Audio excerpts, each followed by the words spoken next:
When you trace the hackers to China Unicom, is it possible that there is no official involvement of that state-owned Chinese company?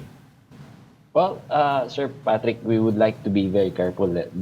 Kami ho sa DICT, we would be very careful in making our pronouncements, especially when it comes to attribution on who these hackers are and who are behind them. What we can say for a factual matter is we know, we trace their IP addresses, and we know that they are within the territorial jurisdiction of China. In fact, as you have clearly mentioned, they are. We pinpointed them to a facility owned by Unicom. A facility owned by Unicom. In other words, physically, Andun sila. nandun sila sa Unicom. Okay. Uh-huh.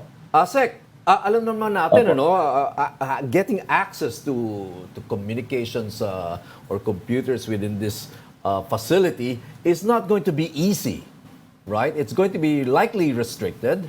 So, what do we make out of this? Dito lang, Asek, dito lang sa opisina namin, mahirap mag-access sa computer. Ano pa kaya dyan, ano? Sir, and again, we would like to be very careful because alam naman natin yung geopolitical Right. consequences of being basing all our actions on conclusion or on inference lang ho na hindi naman factual. Kasi pwede rin ho mangyari, Sir Patrick, na for example dito sa DICT may mga bisita tayo na they would access our internet, our website, and therefore their IP addresses can be traced to DICT when in fact they're not employees or they're just mere visitors or guests of DICT.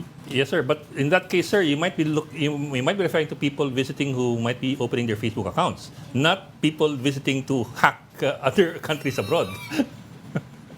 Yeah, that is also a possibility we don't discount, Sir Ed. Like I said, we're just trying to be very, very careful, knowing the consequences of our pronouncements. We understand. For the next step, we're trying to take a whole of nation approach. We're coordinating with various agencies. Tapos we're also in communication and coordination and cooperation, Patluhong Seas, na with our like-minded allies na you have to understand, Sir Ed, na ito ho hindi lang ho to limitado sa Pilipinas. This is a worldwide phenomenon. This particular threat actors are boundaryless.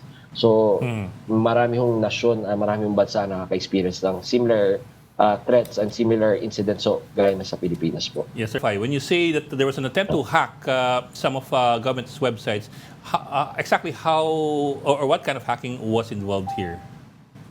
Well, they were trying to access the account logs and the account information ng mga administrator ng mga websites na to.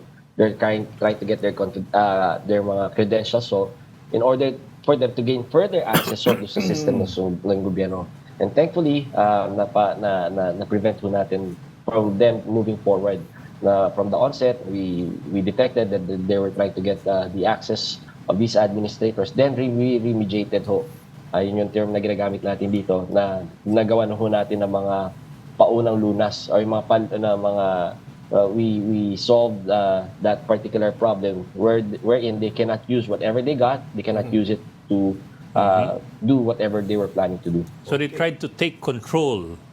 When you say they tried to get the credentials of the administrators, they tried to take control of the websites.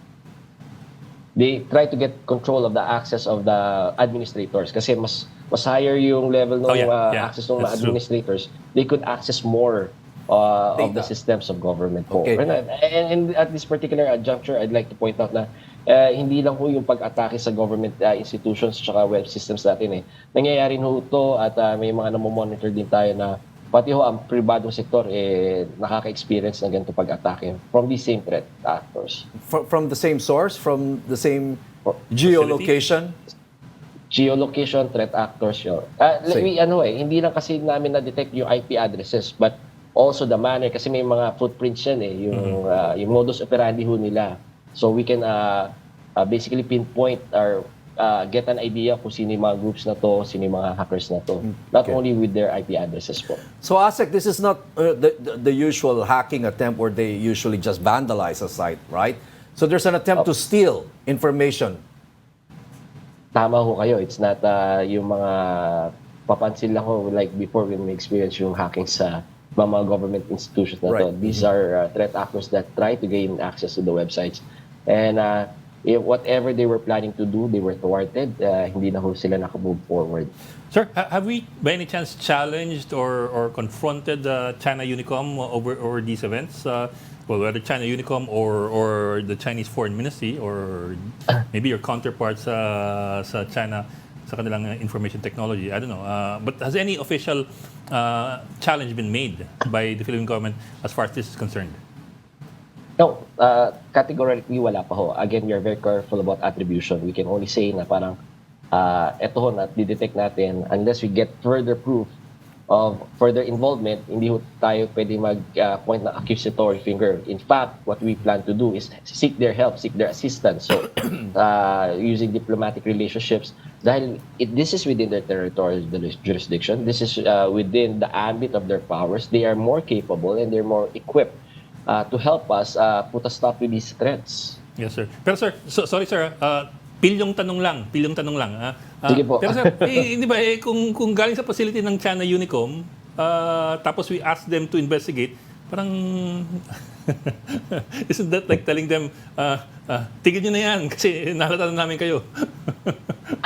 Pwede ho. At least it would be, to go further, parang to indulge ho yung line of questioning nyo, Sir Ed. Parang it's sort of saying na, alam na namin yung ginagawa nyo, pero di ba? Or alam namin na may nangyayari dyan. So, just so you know, we are aware of it. We know what you did last night. Parang ganon. We know where you were. Something like that. We know where you were. So last summer. you have served notice. But I guess this is not within the purview, the ambit of DICT, no? But if this elevates to the Department of Foreign Affairs, I mean, is there what's the normal route? Is there a need for a diplomatic protest of sorts?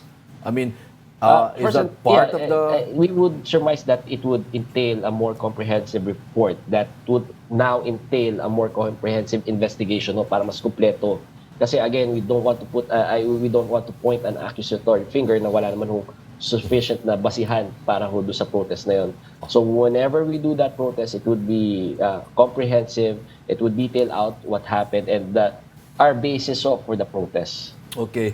You mentioned a while ago that we are in communication with, let's call them allies or friends from other countries. This China United Telecommunications, have they figured in similar hacking incidents in other countries? Yes, we can state that for a fact that yung mga hackers na pinpoint natin also tried to penetrate and try to get into the systems of various other governments and nations across the globe yung mga kaalyado natin. And because of yung modus operandi natin, we have also suspected various groups that are linked to Chinese hackers naman. Okay, same IP address traced back to China United Telecoms. Same IP addresses located within that particular facility. And incidents in what countries? I wonder if you can disclose those countries. I cannot disclose the particular incidents and what particular countries, pero I can disclose na yung mga nakakausap natin na they share the same, they're in the same boat as the Philippines. We have Israel, we have the United States, we have our nations here in Southeast Asia as well. Okay.